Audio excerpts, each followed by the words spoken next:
Hii hapa ni The Open TV. Naitwa Boss Elvis. Bana, karibuni sana nyote ambao saizi mnatusikiliza. Before hatujaanza tulizoeleka sana kwamba tulikuwa tunaposti vipindi vyetu kupitia Red Pro Media. Lakini nikiri waziwazi kwamba kuna changamoto kidogo zimejitokeza. Lakini kwenye simu ninaye my brother Bozo. Mambo vipi? Mambo poa Elvis. Uko vizuri? Niko vizuri sana na nafurahi sana kwamba siku ya leo ni nzuri. Hapa nilipo ni usiku wa saa 6:21. Hapo ulipo ni saa ngapi mzee? Mungu ni mwema, ni saa 3:22 asubuhi. Kwa hiyo tumeamka poa sana nyumbani Tanzania. Yes. Tanzania leo ni Jumapili. Ni Jumapili iliyo nzuri kabisa. Tumeamka tukiwa tuko poa, tuna nguvu, tuna afya njema. Yes. Na tunamshukuru Mungu kwamba tunakwenda kuianza siku nyingine ambayo itakuwa bora sana kwetu. Kabisa. Open TV, The Open. Yes, The Open TV. Najua bado jina kidogo itakuwa inatujia changamoto kutokana na kwamba tumeshazoea Red Pro Media. Red Pro Media ilikuwa easy kwetu. Lakini wasikilizaji, nikiri waziwazi kwamba kuna changamoto kidogo zimetokea kiasi kwamba matangazo yote saa hizi hatutakuwa tuna-upload kwenye Red Pro Media. Unajua hizi kazi zina changamoto nyingi sana. Tunajikaza kwa ajili ya kuhakikisha kwamba tunafikishia vipindi, lakini ndio hivyo, mambo yanakuwa ni mazito sana. Kwa hiyo tunakuomba please subscribe kwenye hii hapa The Open TV, kwa maana hapa ndipo ambako tutahakikisha sasa kwamba tunakuletea kila kitu tena kwa kasi ya ajabu sana. Si ndio hivyo Bozo? Na kwa msisitizo Elvis, anapoingia kwenye application ya YouTube, yes, ajaribu kusearch au kutafuta pale, aandike tu The Open. The Open. THEOPEN. Yes. Atakutana na picha moja ambayo ina ramani ya Afrika. Ramani ya Afrika. Hiyo ndio ambayo picha ambayo inapatikana kwenye DP yetu ya The Open TV. Yes. Ambayo mwanzoni ilikuwa ikifahamika kama Red Pro Media. Yes. Lakini saa hizi tunaenda kwa The Open TV, na kwenye ramani ile ya Afrika kuna Alkebulan. Unajua mzee kwamba Alkebulan ndio ilikuwa jina ambayo ilikuwa kabla hawajaita Afrika, ndio bara la Afrika lilikuwa linaitwa Alkebulan. Yes. Nasikia. Yes, kwamba inaitwa Alkebulan au Mother of Land ndio ilikuwa inaitwa. Kwa hiyo hiyo ni historia pia ambayo nimeigusia kwenye video ambayo nimeiposti, kwa hiyo watafurahia sana kuifuatilia. Lakini by the way, nataka to play audio, na audio hii ni kuhusiana na vita vinavyoendelea Uvira. Mambo yanazidi kuchangamka kule. Wazalendo pamoja na M23, wazalendo pamoja na FARDC na FARDC, jeshi la Kongo. Naam. Bado inaonekana maelewano ni hafifu sana. Kwa hiyo tusikilize kwanza audio, alafu ndo tuje sasa tutoe comment hapa kutokana na hali halisi ambayo inaendelea huko. Jambo papa. Habari ya asubuhi na habari ya mchana, kati ya 11h manake 12h moins 2 minutes. Chez Uvira ni masase tu. Masase lilamkia asubuhi leo. Masase mingi sana. Ilianza 4h du matin. Hivi ndio nakatika sai. Na ba FARDC wanalumia ovyo, na wakukufa wanakufa. Ba FARDC walikufa wa mingi kabisa. Na wakulumia wanalumia. Hatujui ni nini. Hizi siku zote magari ziko zinaingiza basoda wa FARDC. Hizi siku zote tulikuwa Kiliba, nifika Kiliba, tukakutanana nabo bamwa biko na migulu na watoto, bengine bako tu magari na wakubwa kabisa banaingia. Balishapanda kumilima kule yulu kote, wanapanda. nabo wazalendo wanawaambia hamutaingia. Ndio walipambana nabo, wanapigana kupigana, wanaua wa FARDC sana. Wanaua wa FARDC sana. Kuwaua kabisa na kuwapasula matumbo na masasi. Ndio hivi tulikuwa maimba tuisha toka nje, tuko bia watu wanaenda kusoko. Shuruza waisha shuka sai. Ndio hivyo. Tunashukuru. Yes. Yes, ndio jinsi ninavyozungumzia mapigano ambayo yanaendelea katika Jamhuri ya Kidemokrasia ya Kongo, maeneo ya Uvira, kwamba FARDC pamoja na wazalendo wanaendelea kupigana. Kwamba kwanza Elvis, yes, Uvira ni mji ambao ni kati ya miji ambayo ilikuwa bado haijafikiwa na kundi la M23. Yeah, na mpaka sasa hizi niseme kwamba hawajafikia. Ndio, hawajafikia, na kwa kiasi kikubwa ambao wamekuwa wakilinda mji wa Uvira ni jeshi la Kongo FARDC pamoja na wazalendo ambao wamekuwa wakishirikiana kuweza kupambana ama kuwasukuma M23 wasiweze kuingia katika mji wa Uvira. Yes. Sasa leo tumesikia story hii ya mama ambaye ametuelezea kile ambacho kinaendelea kati ya FARDC pamoja na wazalendo. Naam. Lakini pia hili ni kama linajirudia kwa sababu wiki iliyopita yalitokea tena haya. Yes. Ilikuwa nadhani kati ya Jumapili ama Jumatatu ya wiki hii. Kulikuwa na taarifa za mapigano kati ya FARDC pamoja na wazalendo. Sasa kitu ambacho najiuliza kwa haraka na naamini hata mtazamaji na yule anayetusikiliza sasa hivi kupitia The Open TV. Nini kinawapelekea hawa watu wawili ambao wamekuwa wakishirikiana pamoja kupambana na M23 kugeukana tena kuanza kupigana wao kwa wao? Imekuwa ikiripotiwa kwamba kuna usaliti unaoendelea katikati yao.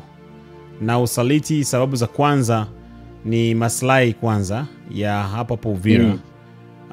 Katika vipindi vilivyopita, kipindi kile bado tunatangaza kwenye channel ya Red Pro Media, tulikuwa tunawaambia watu vitu ambavyo vilikuwa vinaendelea pale. Baadhi ya vitu ni pamoja na, unajua bado system ya Africa, especially Congo, bado ipo chini sana katika swala la kukusanya tax au ushuru. Yes. Kodi tuseme. Kodi ndio, kodi, yes. Katika swala la kukusanya kodi bado lina ugumu mwingi sana. Linakuwa ni ile kwamba bana ni watu eti kwa mfano Uvira saizi inavyosemekana kwamba eti ni maaskari. Can you imagine eti askari ndio anaenda kukusanya kodi? Wanapitia masokoni pale, okay, wewe unauza nini? Tomate, okay, kodi ngapi? Labda mnaelewana pale kama ni shilingi 100, kama ni shilingi 200, kitu kama hicho, au niseme katika pesa za Kongo ni franc. Ni zile mafranc zile za Kongo zile. Kama itakuwa ni 100, kama ni 200, wanakusanya pale wazalendo, basi wanakuwa wameenda. Lakini sasa kwamba inakuwa ni kwamba FARDC nao pia wanakuwa wanahitaji kitu kama hicho, kwamba wanataka waende pale wakusanye kodi na wazalendo wasiende. Kwa hiyo ile ilikuwa ni moja pia kwanza ya sababu ambayo ilianza kuwagombanisha wao kwa wao. Huku akiwa wanadai kwamba ninyi ndio wazalendo wanawaambia FARDC kwamba ninyi mnalipwa, mnapata mshahara. Kwa hiyo kwa nini muanze kuja tena kwanza kuchukua ya kuchukua? Na ndio maana tajia pato unaweza kusikia kwenye ripoti ya huyu mama anazungumza kwamba eti walikuwa maeneo ya kule Kiliba au wanataka kuja wapite pale, wakawazuia bana msiende huku. Kitu kama hicho. Unaelewa? Na ni kama vile wazalendo wanakuwa wanajichukulia maeneo kwamba okay, haya ni maeneo yetu na ninyi mbakie kule. Hiyo ni sababu ya kwanza kwenye swala la kodi. Lakini sababu ya pili pia limekuwa likizungumza kwamba FARDC wamekuwa wakishirikiana na M23 kwa ajili ya kujikuta kwamba wanawapatia connection. Haya wana communicate nao kwa kuwaelekeza bana, hapa ndipo wazalendo wapo, kwa hiyo mkija hapo mtawapiga pale. Na hiyo imekuwa ikisababisha kwamba wazalendo wanaona kwamba bana, sasa iweje tunaendelea kufanya kazi na wasaliti, si bora basi tufanye tu kazi sisi wenyewe. Kwa hiyo haya nayo pia ni moja ya sababu ambazo zimekuwa zikizungumzwa. Okay. Sasa kwa haraka haraka taarifa zenyewe ambazo zime najua wewe unafuatilia sana kile ambacho kinaendelea mashariki mwa Kongo na hasa katika mji wa Uvira, Goma na maeneo mengine. Kwa staili hii viongozi wa wazalendo wenyewe pamoja na FARDC wanazungumza nini katika kwa sababu wao lengo lao lilikuwa ni moja la kupambana na M23, lakini sasa wametokea kugeukana wao kwa wao. Wao wenyewe wanazungumzaje hali ambayo imetokea kwa sasa ya wao kwa wao kuanza kupigana? Hawaoni kama kuna sababu au wanawapa sababu M23 kuweza kuwashambulia au kuingia katika mji wa Uvira, kwa sababu wao kwa wao hawaelewani na wameanza kupigana. Kwa hiyo hawaoni kama wanaweza katoa chance kwa M23 kuingia. Ndio kile ambacho kimeendelea kuonekana kwamba ugomvi kati ya wazalendo pamoja na FARDC itapunguza nguvu katikati yao, na mwisho siku M23 itakapokuja pale atakuwa tayari wameshampunguzia, yani ule usumbufu ambao angeupitia yeye, wao watakuwa tayari wameshaumaliza. Na ikumbuke kwamba adui anapoona maadui zake wanagombana kwake anasherekea. Lakini sasa upande kama vile jinsi ulivyouliza swali lako la wale viongozi kweli ni situation ambayo wanataka waipambanie kwa ajili ya kuangalia namna gani wanaweza katulize zile vurugu zinazoendelea. Licha kuwa ikumbukwe kwamba wazalendo ni muungano wa makundi tofauti. Walikuwa wanaitwa Mai au Majimaji. Yes, Mai. So hawa Mai hawa, kuna siku moja hivi kwenye Red Pro Media kipindi kile nilikuwa nilitaka makala, nilipublish makala ambayo inazungumzia makundi ya Mai katika Jamhuri ya Kidemokrasia ya Kongo. Nafikiri umekuwa ukisikia makundi ya waasi ambao wakati wa nyuma walikuwa wakifahamika kama waasi pia. Yes, walikuwa wanafahamika ni waasi, ndio. Yes. Mai ya Kutumba. So wale wa Mai wale yako makundi yanafika takriban 80 ya makundi. So makundi 80 na wote wako katika maeneo tofauti. Yani ni makundi kabisa. Sasa katika hili lililotokea, walichokifanya ni kwamba waliamua kushirikiana baada ya fujo zilizokuja. Wakaona kwamba tushirikiane hivi kwamba tupigane na adui. Na sio wote ambao walishirikiana, licha ya kuwa wengi waliamua kushirikiana kwanza hivi kwamba wapigane na adui. Lakini sasa kabla ya hii tukio, wao kwa wao walikuwa na maelewano madogo. Walikuwa waelewani. Wao kwa wao walikuwa na uwezo pia, kuna muda walikuwa wanapigana. Mai kwa Mai wanaweza kupigana. Unaona, wakiingiliana, yani kwa sababu walikuwa ni kwamba akikuwa ni kundi la waasi basi anajichukulia sehemu yake labda huko porini, na kwa yuko pale ameshajimilikisha hiyo maeneo, inakuwa ni maeneo yake. Kwa hiyo kundi lingine likija pale basi watapigana. Yani fujo zitaanza. Na zikiwa zimeanza pale tayari wana create uadui kwamba bwana kundi fulani lilikuja kutupiga. Kwa hiyo wanakuwa na uadui. Sasa ili swala la M23 kuja liliwaunganisha wazalendo wengi, wakaamua kwanza kuachana na tofauti zao pembeni. Unaona? Sasa kitendo cha wao kuacha tofauti zao pembeni, wakasema ngoja tuende kwenye hili swala. Lakini sasa inafika muda, kwa sababu hili swala nalo pia limechukua muda mrefu, watu wamekuwa wanaona kwamba hili swala litavumilika lini. Basi baadhi yao wanaanza kuleta tule matabia twao. Na especially wakiwa wanaona kwamba wanajionea kwamba FARDC wameonekana kwamba ni wasaliti. Baadhi yao wanashindwa kuwa wavumilivu kusema kwamba watavumilia hivyo. Kwa hata kiongozi ambao walimchagua kwamba ni William ya Kutumba, akiwa na kauli atasikiwa, lakini ni kama vile saizi linakuwa kama vile na baadhi wanaanza kupinga na kuona kwamba hapana. Kwa hiyo msimamo wa William ya Kutumba ni wazi kwamba hapendi huo ugomvi unaendelea kati ya FARDC pamoja na nani na wazalendo. Yes, hawapendi. Yeye mwenyewe kwa mfano upande wake yeye hapendi. Lakini sasa anafanyeje kuihandle hiyo situation, huku akiwa anaona kwamba wazalendo wenyewe nao pia wana sababu zao kwa nini wanaamua kuanza kugombana na FARDC, kutokana na kwamba FARDC amekuwa akiwageuka katika shamba la mapambano wakati fulani kwamba wanakuwa wameenda, lakini FRDC anakuja kuwageuka, na wakiwageuka inawafanya kwamba labda hiyo sehemu ambako walikuwa wanatakiwa labda kuishikilia basi inabakia mikononi mwa M23, na hiyo kitu imekuwa ikiwakwaza sana wazalendo na kuona kwamba adui mkubwa ambao wanapigana naye saa hizi sio tena M23, badala yake amekuwa ni nani? Ni FRDC. Yes. Okay. Basi sisi tunachokiomba ni amani. Yaani kama The Open TV tunachokiomba na kulilia siku zote ni amani ya kudumu ipatikane mashariki mwa Jamhuri ya Kidemokrasia ya Kongo, na hasa kwa hawa ndugu wawili ambao wamekuwa wakishirikiana kwa lengo moja la kupambana na M23.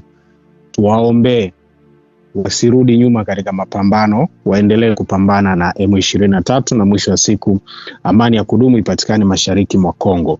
Lakini Elvis, wakati haya yote yanaendelea, wiki iliyopita na wiki hii pia ambayo inakwenda kuisha, taarifa ni nyingi sana kuhusiana na kile ambacho kinaendelea mashariki mwa Kongo, na hasa katika kutafuta suluhu ya kudumu. Tumeona waziri wa mambo ya nje wa Kongo, lakini pia tumeona waziri wa mambo ya nje wa Rwanda, pamoja na Marekani ambao walikutana Marekani kwa lengo la kutia saini makubaliano ya kuelekea kusitisha amani ama kutafuta amani mashariki mwa Kongo.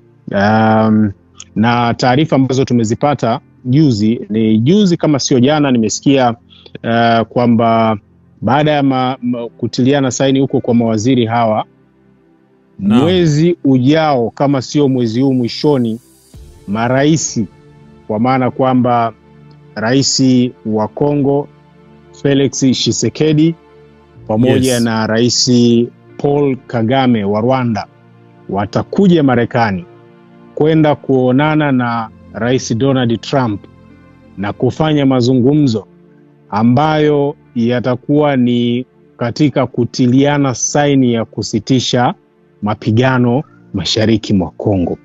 Swali ambalo najiuliza, na inawezekana watu wengi pia wanajiuliza, kwa nini Marekani? Kwa nini watoke Afrika wairuke Jumuiya ya Afrika Mashariki? Wameiruka Jumuiya ya SADC, wameiruka Umoja wa Afrika, na mwisho wa siku wamekwenda Marekani, na Marekani ndio inakwenda kuamua vita ya mashariki ya Kongo. Kuna nini? Na ukiongezea hapo pia bado swali lipo lile, kwa nini Rwanda? Kwa nini Rwanda? Manake bado na sio M23 tena. Sio M23 tena. Kwa maana bado hiyo huo mtazamo wa kwamba Kongo inapigana na Kongo ndio kitu ambacho bado mpaka leo hii Kagame anataka aendelee kuaminisha watu. Mpaka hadi muda huu tunavyoongea, tarehe 4 ya mwezi wa 5 2025, bado yanang'ang'ania kwamba hili swala lipo chini ya wakongomani kwa wakongomani. Lakini katika swala la mapatano ambao wameenda ni Rwanda pamoja na Kongo. Na Kongo. Okay. Ni vitu vya ajabu sana. 23 awamu. Yes, ni vitu vya ajabu sana ambavyo vinachanganya sana akili. Lakini ndo yale ambayo yamekuwa yakionekana kwamba kweli siasa hizi ni za ajabu sana. Walijaribu Jumuiya ya Afrika, walijaribu kuwaweka chini, lakini hawakufikia kwenye hatua ya makubaliano ya kusema kwamba eti watasainiana. Lakini baada wao kwenda kwamba wameanza hatua za Marekani, kama vile jinsi tulivyoona kuhusiana na swala la mawaziri wale wote ambao walikuja hapa Marekani, na wakaanza zile hatua za saini ambazo Jumuiya ya Afrika wale viongozi wa Jumuiya za Afrika hawakuweza kufanikisha hilo swala. Tunazungumzia wa SADC pamoja na au wote ambao walijaribu hawakuweza kufanikisha hili swala.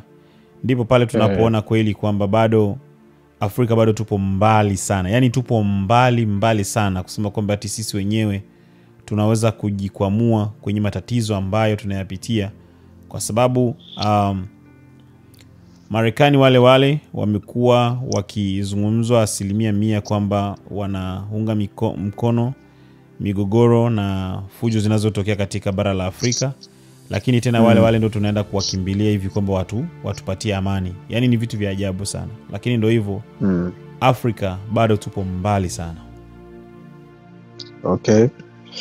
Basi cha msisitizo hapa na jambo ambalo tunaweza tukasisitiza kwa yule anayetusikiliza, anayetutazama, basi asiache au aendelee kututazama na kusubscribe, na awaambie washikaji zake wengine wasubscribe kwamba sasa zile ambazo zilikuwa zinapatikana Red Pro Media anaweza akazipata kupitia The Open TV, na aingie YouTube tu search au atafute The Open andike The Open.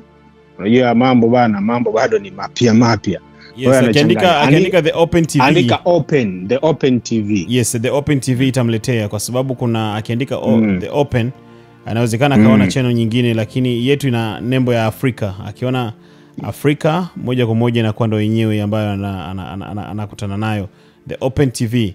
Na ni wasi sana watu, please wa subscribe, kwa sababu hapa ndipo tutakapokuwa tunapatikana, na tutahakikisha kwamba tunarusha vipindi vyetu vyote bila choyo. Tutavirusha bila choyo. Kwa hiyo ndio naweza nikamalizia hivyo. Yes, kwenye kumalizia Elvis. Naam. Pamoja na yote ambayo yanaendelea Kongo, huku nyumbani Tanzania pia mambo yanaendelea na yamekuwa ya moto sana, na hasa tukiwa tunaelekea kwenye uchaguzi mkuu mwezi Oktoba. Naam. Kuna vitu vingi vinaendelea. Mojawapo ni pamoja na kile huisha taarifa katika daftari la mpiga kura kwa wananchi wanaendelea kuhuisha, yani kwa maana kwamba wale ambao walikuwa wajajiandikisha au wale ambao wamehama katika maeneo yao waliokuwa wakiishi, sasa wamehamia eneo lingine, wamepewa fursa ya kwenda kurekebisha taarifa zao katika maeneo wanayoishi sasa hivi, ili wapate fursa ya kupiga kura mwezi Oktoba. Lakini wakati hayo yote yakiendelea, kuna matukio kadhaa ambayo yameripotiwa na sio mazuri katika mustakabali wa siasa za Tanzania na amani pia ya Tanzania. Mojawapo ni shambulio lililotokea wiki hii la moja kati ya watu ambao wamekuwa ni walimu, lakini pia wakifuatilia pia hali ya kisiasa ya Tanzania, na wakikosoa baadhi ya mambo ambayo yamekuwa yakienda kinyume na mitazamo ya demokrasia. Na huyu namzungumzia katibu mkuu wa TEC, ambayo hii ni jumuiya ya maaskofu ama baraza la maaskofu la kanisa Katoliki Tanzania. Huyu ni Padri Charles Kitima ambaye alishambuliwa hivi karibuni wiki hii kutokana akiwa katika maeneo ya makao makuu ya baraza la maaskofu. Wow. Majira tu ya jioni amekaa zake anapata gahawa na akifanya mazungumzo na wageni aliokuwa nao, rafiki zake, lakini baadaye wakati amekwenda maliwatoni ama haja kujisaidia kurekebisha tai, anarejea katika eneo lake alilokuwepo, anavamiwa na anajeruhiwa vibaya. Wow. Sasa watu wamekuwa wakihusisha sana matukio haya na kile ambacho pengine amekuwa akikikosoa na akikisema katika maeneo mbalimbali, katika ibada ambazo amekuwa akiziongoza, lakini pia katika semina ama washa ambazo amekuwa akifanya. Amekuwa akionekana kabisa kwamba yeye kidogo anataka watu waende katika hali ya usawa, lakini inakuwa tofauti. Sasa jana nimesikia nimemuona waziri wa mambo ya ndani ya nchi. Huyu ni Innocent Bashungwa. Yes. Liagiza jeshi la polisi pamoja na vyombo vya usalama. Yes. Viweze kumtafuta na kuwatafuta wale wote waliofanya tukio hili. Naam. Lakini wakati huo katika scenario hii katika tukio hili la Father Kitima, kuna mengi sana ambayo yanaongelewa katika mitandao ya kijamii. Kuna bwana mmoja kwenye mitandao ya kijamii na hasa mtandao wa X ama Twitter zamani. Jamaa bana aliwahi comment na aliandika, alipost akimpa onyo Father Kitima kwamba Father Kitima ni nani katika nchi hii. Mumwambie asijione yeye ni mtu sana anaweza akafanyiwa chochote anachokitaka. Na ametweet mara kadhaa, yani sio mara moja au mara mbili, amekuwa akitweet kuhusiana na Father Kitima. Sasa na katika taarifa ya jana ambayo ameitoa waziri wa mambo ya ndani, ameelekeza jeshi la polisi pamoja na vyombo vingine vya ulinzi na usalama vimtafute huyo bwana. Huenda anahusika labda na tukio hilo ambalo alitendewa Father Kitima. Lakini wakati hayo yote yanaendelea, pia kuna tukio ambalo limetokea juzi. Unajua ni matukio yalifuatana baada ya kushambuliwa kwa Father Kitima. Siku moja ama siku mbili baadaye likaja tukio lingine la kushambuliwa kwa bwana mmoja anajiita Mdude Nyagali. Huyu ni mwanachama wa Chadema kule Mbeya. Yeye bana, hawa jamaa wavamizi wake walienda kwake usiku wa saa 8. Wamefika usiku wa saa 8, wakavunja mlango wa kwanza wa nyumba ambao ulikuwa na huku nyumbani kuna milango, huwa wanaweka milango miwili. Nyumba nyingi wanaweka milango miwili. Mlango wa kwanza unakuwa ni wa gate kama grill, wanaita grill, wa bati yale mavyuma vile. Yes. Kwa walivunja ule mlango wa kwanza, alafu wakavunja na ule mlango wa pili wa mbao. Wakawa wameingia ndani, wakawa wamemchukua jamaa, wakaingia chumbani huko, wakamchukua jamaa, wakampiga sana. Wamempiga,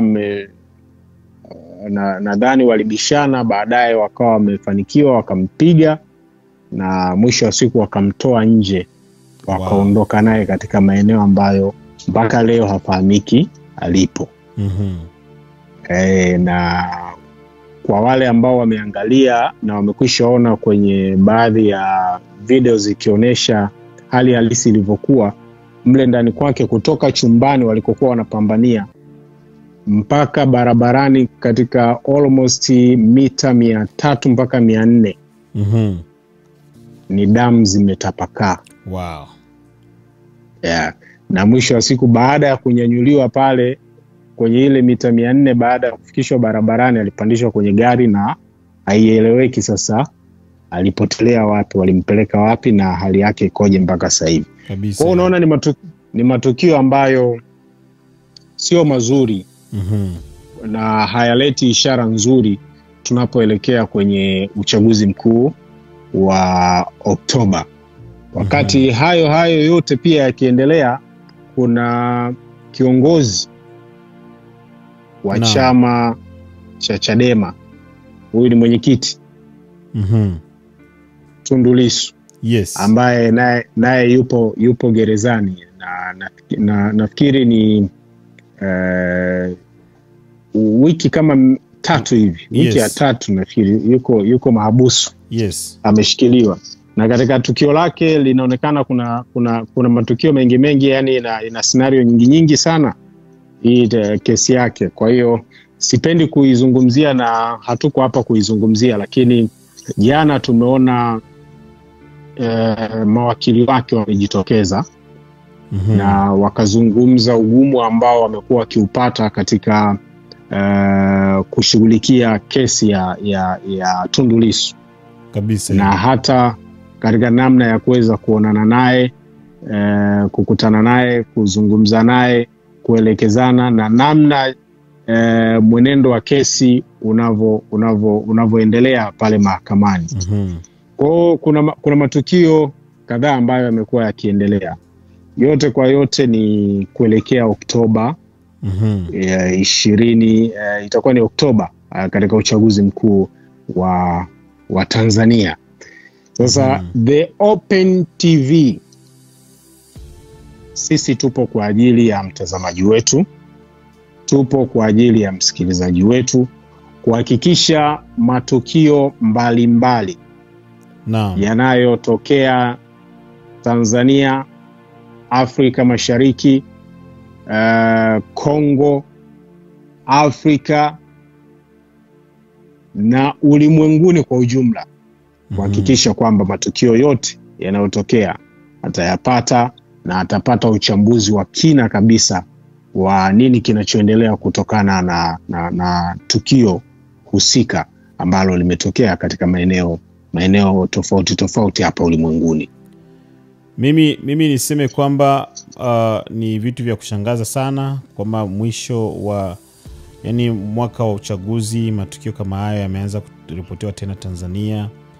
Mimi kila siku waga na waombaga ndugu zangu wa Tanzania, lindeni sana amani yenu, kwa sababu Kongo mambo ni mazito sana. Nisingetamani kwamba Kongo, hali ambayo Tanzania mlionayo saizi, mje mkaishi maisha ya Kongomani au maisha ya Kongo.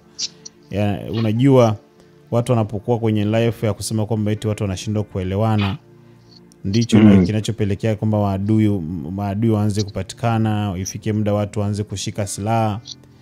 Kwa hiyo ni jambo ambalo ningeomba sana Mungu awaepushe sana na hilo swala, hivi kwamba watu wasifikie huko. Lakini bado tutaendelea kuhakikisha kwamba tunawaripotieni, kwa sababu ndo kwanza mambo yameanza, na kama vile jinsi umemsikia Bozo anavyozungumza, tutahakikisha kwamba tunaendelea kuripoti kila kitu. Kwa hiyo usitoke kabisa karibu na The Open TV. Ipo rahisi sana tu, hata jinsi inavyosikika. The Open TV, please endelea kuwa pamoja na sisi na usubscribe, hivi kwamba uhakikishe kwamba usipitwe na chochote kile. Ndio naweza nikaseme vile. Mjomba, tumemaliza? Yes, mpaka hapa tumemaliza. Asante sana na nikutakie mchana mwema ndugu yangu. Baada, shukrani sana. Bibi, ni kutakie pia usiku mwema huko. Na tuendelee kuwasisitiza watazamaji wetu na wasikilizaji wetu waendelee kusubscribe na waendelee kuwastua washikaji na marafiki wengine ambao bado hawajasubscribe YouTube channel yetu mpya kabisa.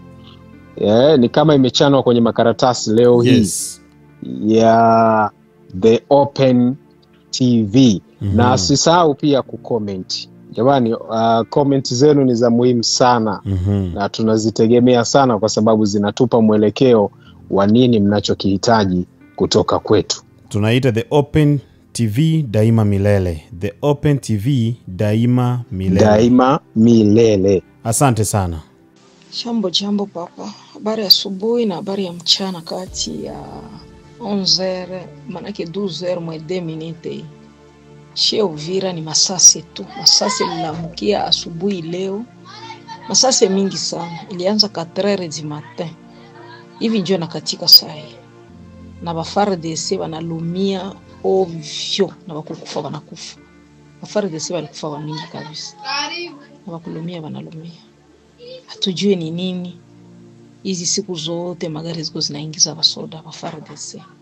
Hizi siku zote tulikuwa Kiliba, nifika Kiliba, tukakutanana nabo bamwa biko na migulu na batoto, bengine bako tu magari na bakubwa kabisa banaingia. Balishapanda kumilima kule yulu kote banapanda. Nabo bazalendo wanabambia hamutaingia. Ndio balipambana nabo kupigana banaua ba FARDC sana. Banaua ba FARDC sana. Kuwaua kabisa na bakubwa kuwapasula matumbo na masasi. Ndio hivi tulikuwa manyumba tuishatoka nje, tuko bie watu wanaenda kusoko. Kuchuruza maisha wanashuka sai.